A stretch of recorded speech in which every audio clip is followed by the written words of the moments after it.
Local government teams shouldn't have to waste time on manual data entry into outdated systems.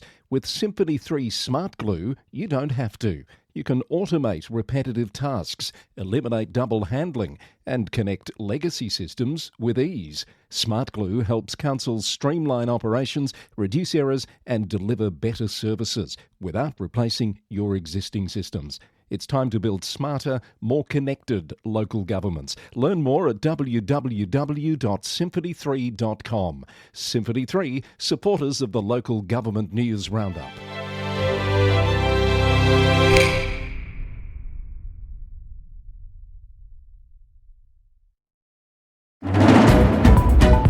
Coming up on this edition of the Roundup, a political storm engulfs Melton City Council. Wallabies saved from euthanasia on the Mornington Peninsula.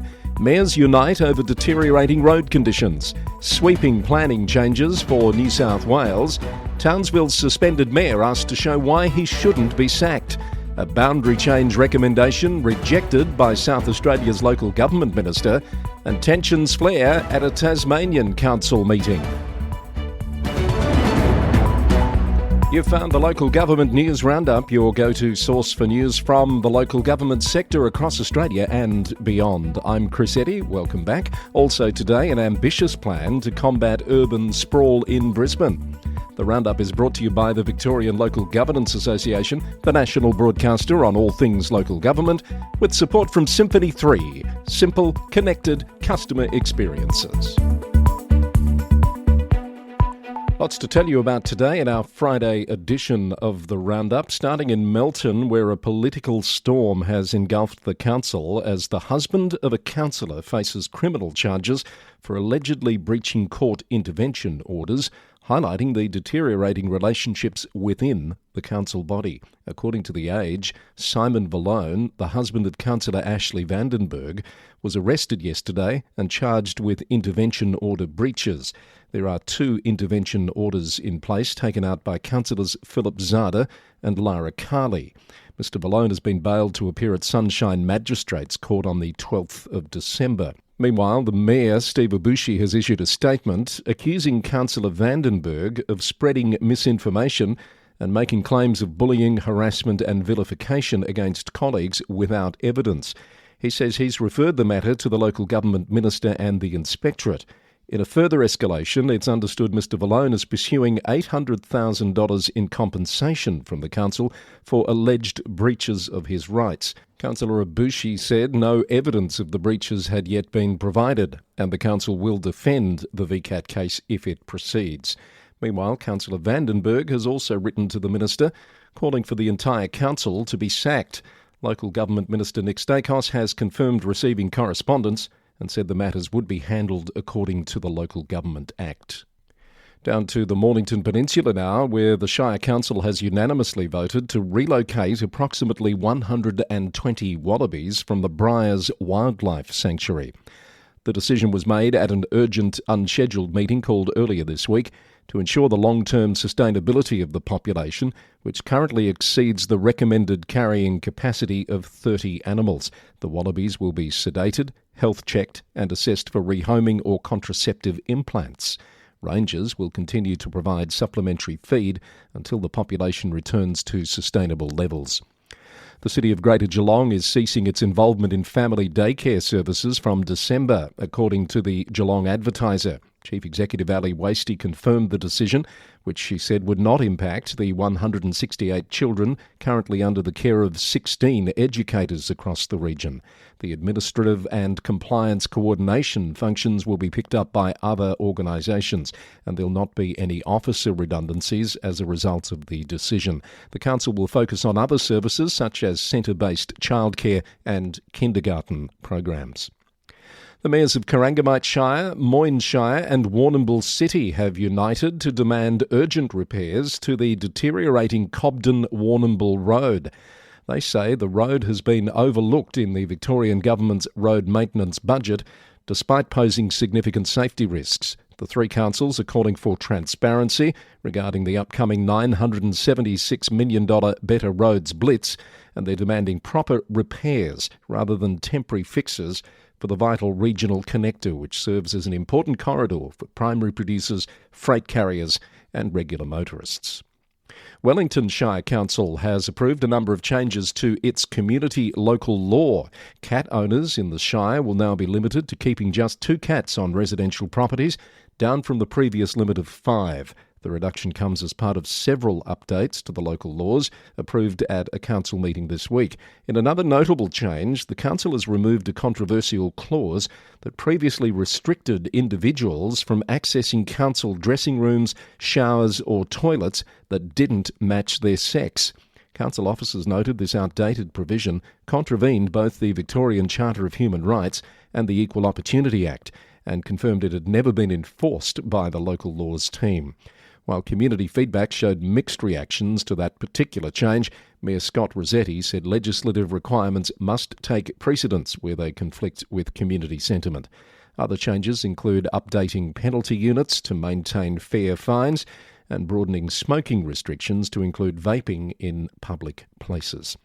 And East Gippsland Shire Council has given its support to the Bairnsdale Airport runway extension project, which will boost emergency medical services and disaster response capabilities for the region. The $14.68 million upgrade will extend and widen the runway to match other regional airports, despite requiring removal of protected native vegetation, which will be offset elsewhere.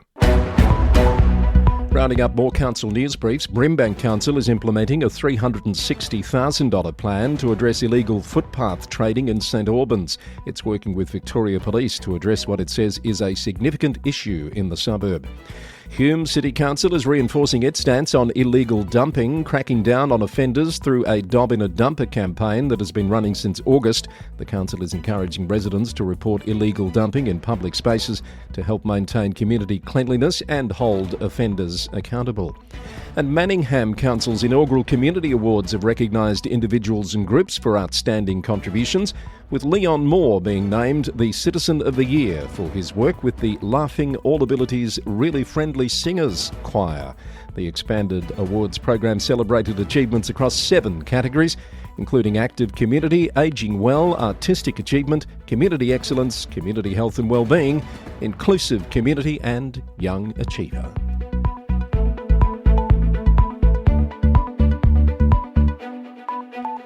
This is the Local Government News Roundup. It's Friday the 19th of September. You're listening to edition number 493, brought to you by the Victorian Local Governance Association, with a new episode of VLGA Connect coming out today on YouTube and podcast. And we received support from Symphony 3, which announced some exciting news this week. It's launched its innovative Smart Glue platform on the AWS Marketplace. That makes the secure and affordable integration solution accessible to government agencies worldwide.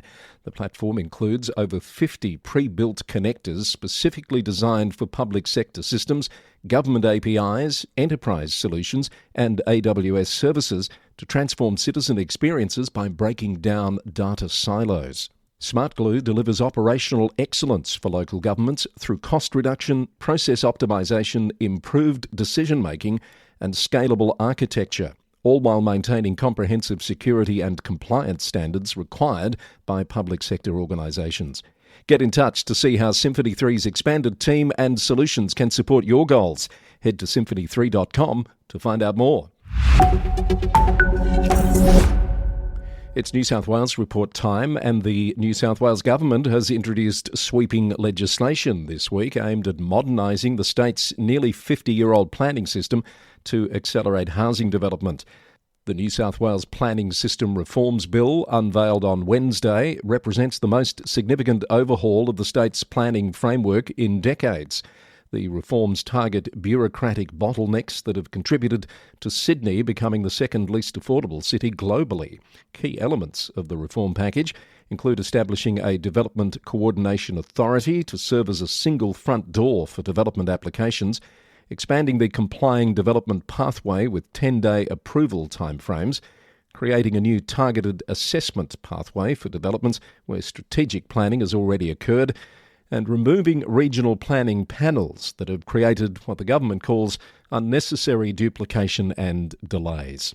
Industry observers note the bill's passage will be closely watched as the government seeks bipartisan support to address what it describes as the number one issue for the people of New South Wales. Peak body LG New South Wales has broadly welcomed the changes. Its president, Mayor Phyllis Miller, said while the sector would be working through the detail of the legislation and providing further feedback, it was clear the proposed changes would address several key concerns long held by councils across the state. Sydney's iconic Bondi Beach has become the centre of an unusual regulatory debate after a social media influencer rode a horse across the sands while waving a Palestinian flag. The Sydney Morning Herald reported that the incident on the 8th of September has exposed a surprising gap in local regulations. The equestrian display came just one day after tensions flared between pro-Palestinian and pro-Israeli demonstrators at the same location. While the rider received a move-on order from New South Wales Police, Waverley Council discovered it had no legal authority to issue a fine for the act. Waverley Mayor Will Nemesh has now initiated a review of beach regulations with plans to install new signage prohibiting unauthorised modes of transport at Bondi, Bronte and Tamarama beaches. Northern Beaches Council has rejected a proposal for increased transparency of councillors' expenses, which would have included quarterly disclosure and public approval of training courses. The Daily Telegraph reported that the motion followed controversy surrounding one councillor's $31,800 in expense claims during a year when ratepayers faced a 25% rate increase. Bega Valley Shire Council is facing delays in installing a crucial second weighbridge at its central waste facility in Wallumbla, according to About Regional. The project hit a roadblock after receiving only non-conforming proposals from tenderers, pushing back the original completion date that was set for May this year.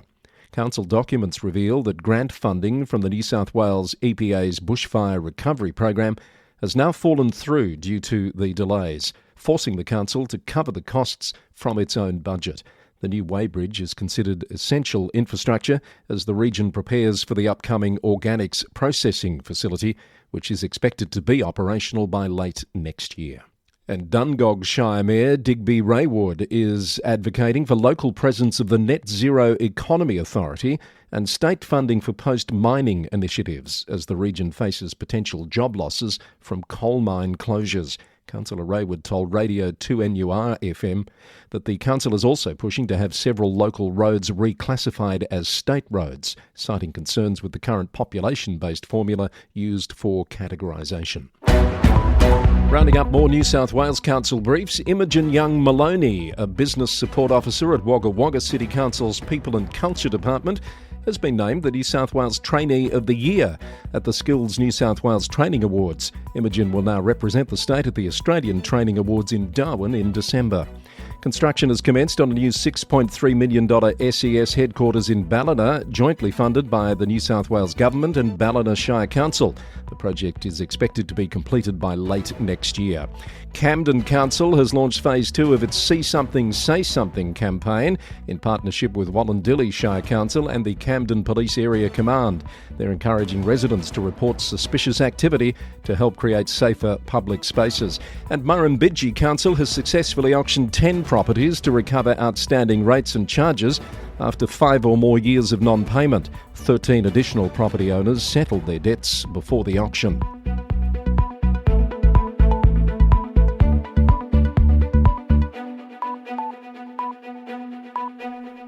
More news now on the roundup as we head to Queensland. Suspended Townsville Mayor Troy Thompson has been given 14 days to fight for his political career after receiving a show cause notice from the state government. Queensland Local Government Minister Anne Ley announced the deadline in Parliament yesterday following information received from the Crime and Corruption Commission. According to the Courier Mail, Minister Ley said that dismissal may be appropriate and described the allegations against Mr Thompson as serious. Mr Thompson, who's been suspended since November while drawing a $225,000 salary, faces allegations related to misrepresentations about his military history and education during his election campaign.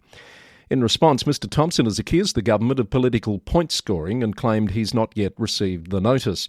Earlier this week, he formally reported Premier David Crisafulli and Minister Ley to both the Queensland Human Rights Commission and the Crime and Corruption Commission. And at the start of the week, Townsville City Council voted to reprimand Mr Thompson over a scathing email sent to a staff member, which was found to be a breach of the council's code of conduct. It's a fast-developing story. We'll keep an eye on it for you and have more in future editions of the Roundup. An ambitious plan to combat urban sprawl has been unveiled by Brisbane City Council. The development plan will allow taller apartment towers around 3 major shopping hubs, according to a report from the Brisbane Times. Height restrictions would be eased around Indurapilli and Carindale shopping centres, potentially allowing buildings to exceed the current limits of 20 and 10 storeys respectively. In Nundar Village, where the 12-storey height limit will remain, changes will permit more residential homes in mixed-use buildings.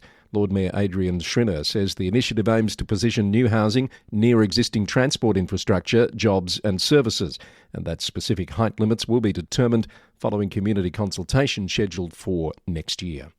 A swift community and local expert response helped free a humpback whale calf and its mother from shark nets off Noosa's main beach, preventing what could have been a fatal outcome for the calf.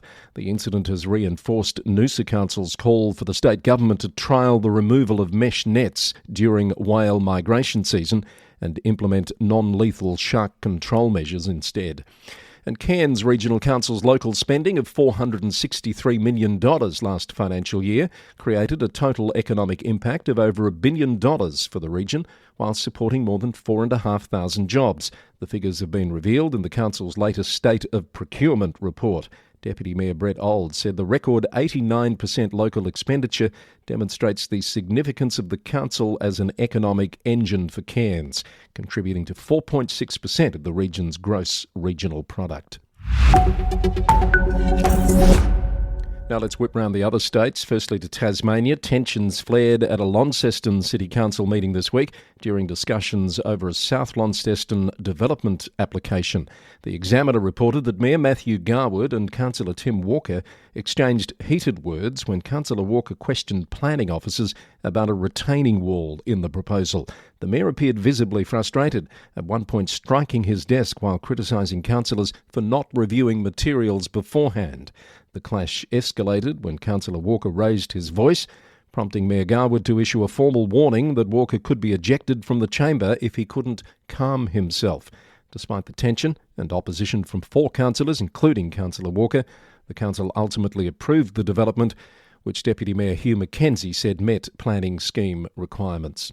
South Australia's Local Government Minister Joe Zakax has rejected a proposed boundary change that would have transferred the developing suburb of Concordia from Barossa Council to Gawler Council. The boundary adjustment, which was previously recommended by the Local Government Boundaries Commission, would have resulted in an estimated $45 million in additional annual rate revenue for Gawler. The Advertiser reported the minister's decision last night, citing ongoing development planning and strong community feedback as key factors in the decision. He said moving Concordia now would create too much uncertainty at a time when there's none to waste. He also noted that the Barossa Council has spent years planning for the delivery of future land releases and infrastructure in the Concordia growth area. The decision has been welcomed by Barossa Mayor Bim Lang, who called it rapid decision-making that reflects the best interests of the Concordia and Kalbiba communities. Adelaide City Council is considering a reduction in speed limits on 10 major CBD roads to 50 kilometres per hour after an earlier proposal for a 30 kilometre per hour citywide speed limit faced significant public backlash. Adelaide now has reported on Tuesday night's Infrastructure and Public Works Committee meeting, where council members discussed changes to major arterial roads in the city. Lord Mayor Jane Lomax-Smith said the current mixture of 20, 30 and 50 kilometre per hour zones across the city is an absolute schmozzle and suggested a default 40 kilometre limit would be more sensible.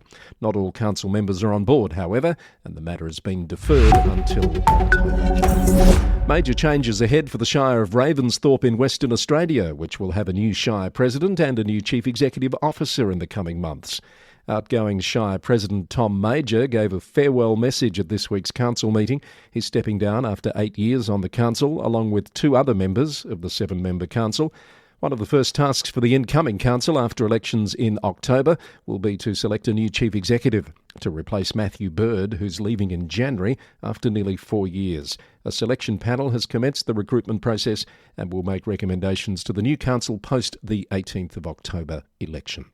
And Perth Now reports that candidates for the City of Melville Council elections have made tree canopy protection a key campaign issue. Many candidates have put forward proposals including community initiatives, street tree planting and stronger policies to protect mature trees from development. The city has an aim of increasing canopy cover from 12.5% to 15% within a decade, though it has faced criticism for delaying consideration of a new tree policy until next March. Let's tidy up some more news briefs. ALGA and Public Skills Australia are conducting the third local government skills audit and jobs survey to identify occupations, skill gaps and workforce pressures across the local government sector in Australia. Councils are encouraged to participate in the survey and upcoming workshops to help strengthen workforce planning. The City of Darwin has officially sworn in its 24th council, consisting of Lord Mayor Peter Stiles and 12 councillors who'll serve until 2029, with 6 new members joining 7 re-elected officials. The new council includes the youngest elected member in the city's history, 3 First Nations members, and female representation in every ward. And Barunga West Council in South Australia has extended its first homeowner rate rebate strategy for 2 more years, offering a $500 annual rebate on council rates to qualifying first home buyers in the region. 5 applications have been approved since the launch of the strategy in 2023.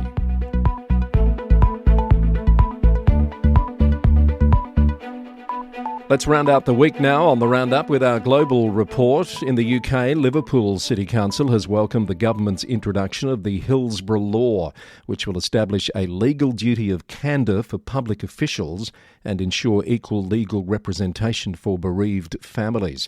The legislation follows decades of campaigning by Hillsborough families and survivors and was unanimously supported by the Council in July through a cross-party motion urging its full implementation. Council leader Liam Robinson said it was a long overdue step towards justice, transparency and accountability, and a significant moment for those affected by the tragedy and for the city as a whole. Former South Ayrshire Council leader Martin Dowie will face no criminal action following a police investigation after a recording emerged of him discussing procurement processes with a businessman. Councillor Dowie temporarily stepped down while the investigation was conducted, but BBC News reported that a separate investigation by the Ethical Standards Commissioner will determine if Councillor Dowie breached the councillor's code of conduct.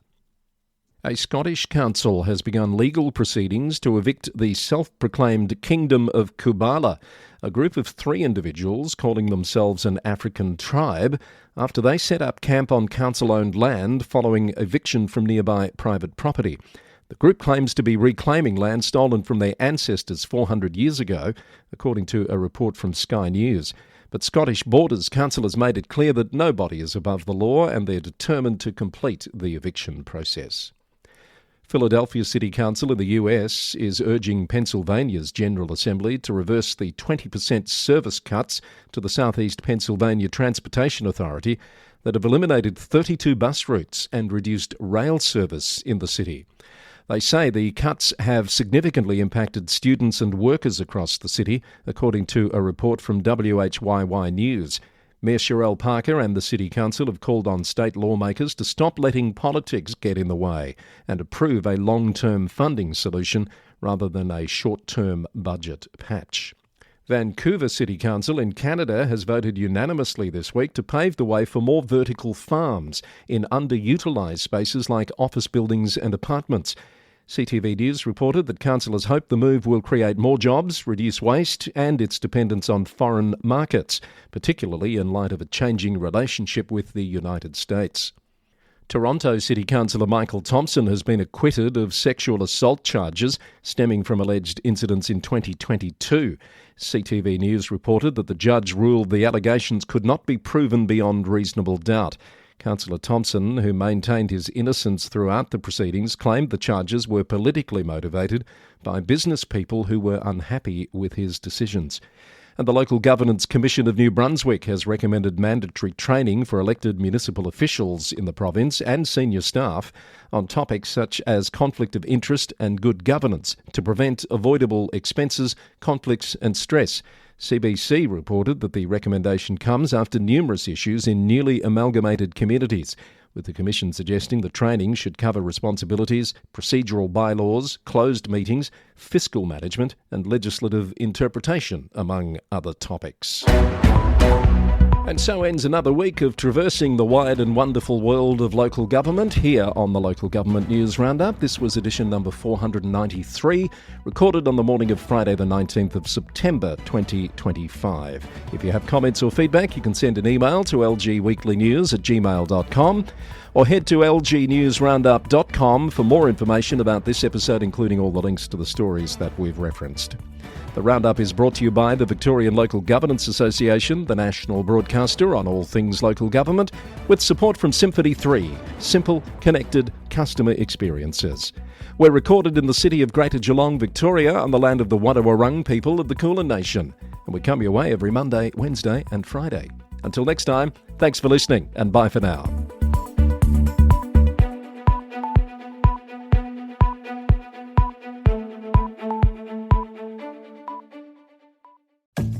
The VLGA is offering a special councillor professional development intensive series. Partner with 3 other councils and save more than 50% off the minimum cost of completing all 13 modules in Year 1.